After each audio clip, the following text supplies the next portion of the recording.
بسم اللہ الرحمن الرحیم۔ ہمارے ہاں پچھلے کچھ عرصے سے یہ روایت فروغ پا رہی ہے کہ شہروں، قصبوں، گلیوں اور بازاروں کے نام تبدیل کر دیے جائیں۔ فیصل آباد اس سے پہلے لائل پور تھا، مڈ گھمری سائیوال ہو گیا، کیمل پور اٹک ہو گیا، کرشن نگر اسلام پورہ ہو گیا، گاندھی اسکوائر محمدی اسکوائر ہو گیا۔ اس طرح کی بہت سی تبدیلیاں ہم نے ایک عرصے میں کی، اور اس کے پیچھے ایک نقطہ نظر یہ موجود رہا ہے کہ پاکستان بننے کے بعد چونکہ ہماری ایک نظری شناخت بنی ہے، اس لیے ہماری گلیوں اور بازاروں، ہمارے شہروں اور قصبوں کو اپنے ناموں کے اعتبار سے اس سے ہم آہنگ ہونا چاہیے۔ ایک نقطہ نظر یہ بھی موجود رہا ہے کہ شہر اور قصبوں کے نام ان کی پیدائش کے ساتھ ہی جنم لیتے ہیں،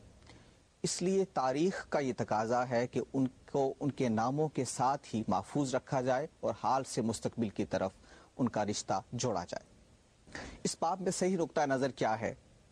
ان دونوں نقطہ نظر کے دلائل کیا ہیں، اور اس سارے مسئلے کو سمجھنے کے آداب کیا ہیں، آج الف میں ہم ان سوالات کو زیر بحث لائیں گے، اور ملک کے ممتاز اہل علم ان سوالات کے جواب کے لیے ہماری معاونت کریں گے۔ تشریف رکھتے ہیں محترم ڈاکٹر صفدر محمود۔ تاریخ آپ کا میدان ہے، اور اس میدان میں بہت وسیع علمی کام آپ نے کیا ہے جو آپ کی متعدد تصانیف کی شکل میں ہمارے پاس محفوظ ہے اور ہمارا ایک قیمتی ورثہ ہے۔ ہمارے دوسرے مہمان ڈاکٹر مہدی حسن، آپ ایک ممتاز دانشور ہیں، تاریخ پر آپ کی نظر ہے، تہذیبوں کی اٹھان اور تہذیبوں کی بناوٹ پر آپ کی گہری نظر ہے، اور اس خطے کی تاریخ بطور خاص آپ کے پیش نظر رہی ہے۔ ہمارے تیسرے مہمان محترم امیر حمزہ صاحب، آپ کا تعلق جماعت الدعوہ سے ہے، آپ ایک دین کے اسکالر ہیں، ایک عالم ہیں، اور تہذیبی مسائل پر غور و فکر کرتے رہتے ہیں، آپ کا تصنیفی کام ہمارے سامنے ہے۔ ہمارے چوتھے مہمان محترم غافر شہزاد صاحب، آپ آرکیالوجسٹ ہیں، لاہور کی تاریخ پر آپ نے کتابیں لکھی ہیں، اور تہذیبی مظاہر پر آپ کی ایک گہری نظر ہے۔ گفتگو کا آغاز ڈاکٹر صفدر محمود صاحب سے۔ ڈاکٹر صاحب، یہ جو مسئلہ ہے شہروں کے نام تبدیل کرنے کا، اس کا تعلق تہذیب کے ساتھ بھی ہے، تاریخ کے ساتھ بھی ہے، تو کیا یہ کوئی خاص تہذیبی تقاضا اس بات کی ہمیں اجازت دیتا ہے، مذہبی تقاضا، کہ ہم تاریخ کو تبدیل کریں اور اسی تناظر میں اپنے شہروں اور قصبوں کے نام بھی تبدیل کریں؟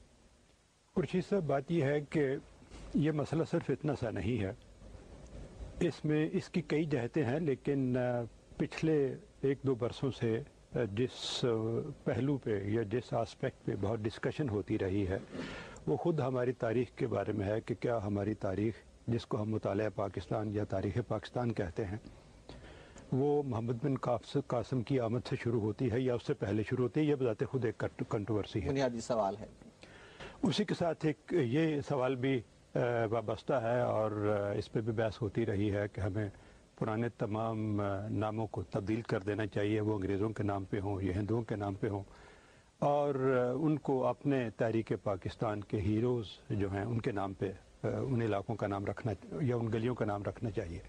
یہ دونوں پہلو، یہ دونوں مسئلے آپس میں انٹر ریلیٹڈ ہیں، اور ان کی بیک گراؤنڈ ایک ہی ہے، اور بیک گراؤنڈ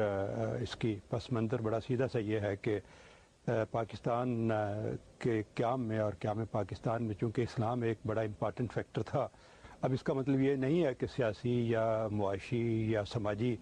فیکٹر نہیں تھے، وہ اپنی جگہ تھے، لیکن یہ کہ ایک پریڈامیننٹ فیکٹر اسلام تھا اور اسلام پاکستان کی بیسس بنا۔ چنانچہ ایک طبقے کا یہ کہنا ہے کہ جی ہمیں وہ تمام نشان مٹا دینے چاہیے۔ میری رائے یہ ہے کہ اس مسئلے کا تعلق مذہب سے نہیں ہے، اس مسئلے کا تعلق تحریک پاکستان یا پاکستان کی تحریک کے جذبے سے ہے۔ اگر یہ مسئلہ یعنی اپنی بنیاد میں یہ ایک سیاسی مسئلہ ہے، مذہبی نہیں ہے۔ میں اسے سیاسی سے زیادہ نظریاتی مسئلہ کہوں گا، اور یہ مذہبی مسئلہ بالکل نہیں میرے مشاہدے کے مطابق۔ اس کی وجہ بنیادی طور پہ یہ ہے کہ میں یہ سمجھتا ہوں کہ اسلام ایک بڑا ٹالرنٹ مذہب ہے۔ اسلام نے کہیں بھی لباس کی، نماز کے لیے، پڑھنے کے لیے جگہ کی، اور اس قسم کی کہیں کو پابندی نہیں لگائی۔ جس ملک میں بھی اور جس خطے میں بھی اور جس کانٹیننٹ میں بھی اسلام گیا ہے، نہ اس نے لوگوں کے لباس بدلے، نہ لوگوں کی سماجی عادات اور ان کے رسم و رواج پہ اس کا کوئی تبدیلی لائی، اور نہ ہی کبھی اسلام میں کوئی اس طرح کی پابندی تھی کہ آپ نے نماز صرف مسجد میں پڑھنی ہے، گھر پہ نہیں پڑھ سکتے یا سڑک پہ نہیں پڑھ سکتے۔ سو اسلام اس لحاظ سے ایک بڑا وسیع الظرف، ایک بڑا ہی وسیع مذہب ہے، جس کی جو بہت ٹالنٹ ریلیجن ہے، اور جس کی ایک بڑی خوبصورت مثال بہت سے لوگوں نے کتابوں میں پڑھی ہوگی کہ جب حضرت عمر یروشلم فتح کے بعد پہنچے اور راہب نے ان کو کلیسا کی چابی دی اور کلیسا کی سیر کرائی، تو نماز کا وقت ہو گیا۔ حضرت عمر نماز کے لیے بے چین تھے، تو کلیسا نے، راہب نے خود ان کو آفر کی کہ آپ یہی نماز پڑھ لیں، تو انہوں نے کہا کہ نہیں، میں کلیسا میں نماز نہیں پڑھوں گا، کیونکہ اگر میں نے ایک کلیسا میں نماز پڑھ لی تو پوری دنیا اسلام میں پھر کوئی چرچ باقی نہیں بچ سکے گا۔ چنانچہ انہوں نے اس کلیسا کے سامنے باہر دوسری جگہ پہ جا کے نماز پڑھی۔ وہاں آج بھی یروشلم میں وہ مسجد فاروقیہ موجود ہے، جس کی تعمیر عیسائیوں نے کی تھی۔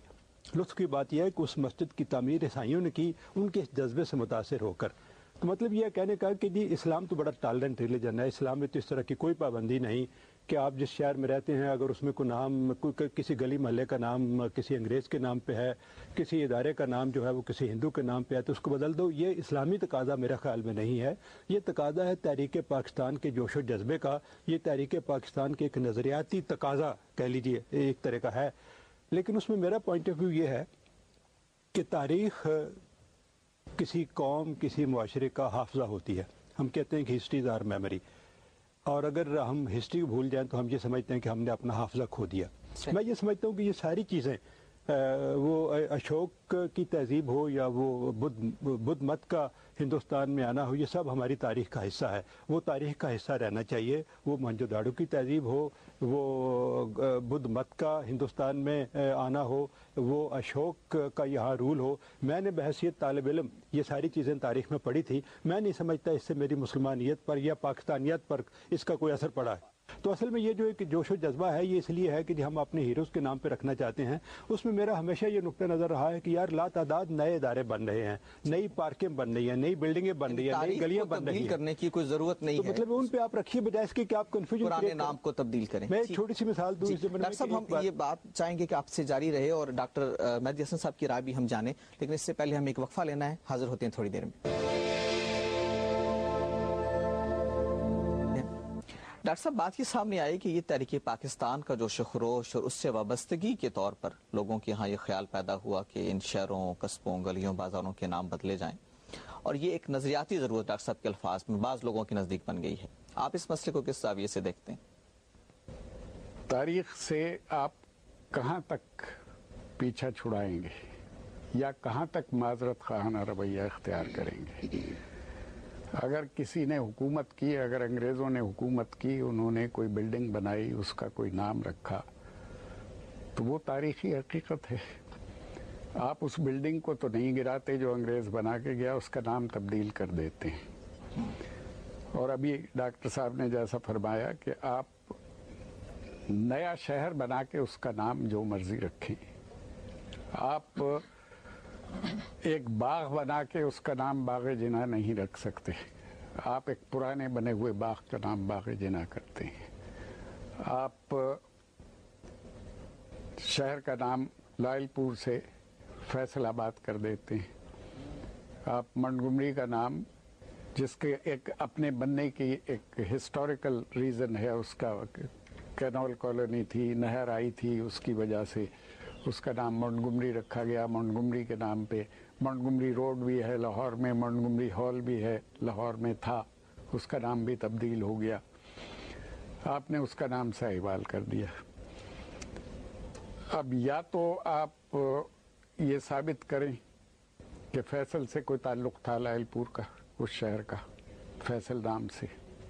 وہ کنگ فیصل کے نام پہ ہے یا کسی اور فیصل کے نام پہ ہے، آپ یہ ثابت کریں کہ اس کا کیا تعلق تھا۔ دوسری بات یہ ہے کہ شرمندہ کیوں ہوتے ہیں آپ اس سے کہ انگریزوں نے 100 سال حکومت کی، یا چندر گپت موریہ نے حکومت کی، یا اشوک نے حکومت کی؟ اس پہ بھی آج کل بڑا شور مچایا جا رہا ہے کہ اشوک اور چندر گپت کی تاریخ پڑھائی جا رہی ہے۔ میں سمجھتا ہوں یہ نام بدلنے کا جو سوچ ہے یہ اس سے متعلق ہے جو جس جذبے اور جس سوچ کے مطابق ہندوستان میں بابری مسجد کو مسمار کیا گیا، اسی سوچ کا مظاہرہ دوسرے انداز سے یہ ہے کہ نام بدل دو۔ جب بابری مسجد کو مسمار کیا گیا تھا تو لاہور میں 100 سے زائد ایسی بلڈنگیں تباہ کر دی لوگوں نے جن میں اب پوجا پاٹ نہیں ہوتا تھا، جن میں مورتیاں نہیں رکھی ہوئی تھیں، جن میں اسکول تھے، جن میں لوگ رہتے تھے، جن میں مدرسے تھے، کیونکہ نام ان کا مندر تھا، اس لیے لوگوں نے. اب آپ کہنے کو یہ کہہ سکتے ہیں کہ جی یہ ان کا جوش و جذبہ تھا، مگر سوال یہ ہے کہ آپ کنڈیم کر رہے ہیں بابری مسجد کے مسمار کرنے کو، اور صحیح کنڈیم کر رہے ہیں، لیکن اس کے ساتھ آپ جو عمارتیں مندر کے نام کی وجہ سے آپ نے گرا دی، اس کے بارے میں آپ تنقید سننے کو تیار نہیں ہیں. اور آپ کا خیال ہے کہ مذہبی فکر اس کے پیچھے تھی؟ مذہبی تھی یا مذہب کی، میں مذہبی تو نہیں کہوں گا، میں یہ کہوں گا کہ مذہب کی غلط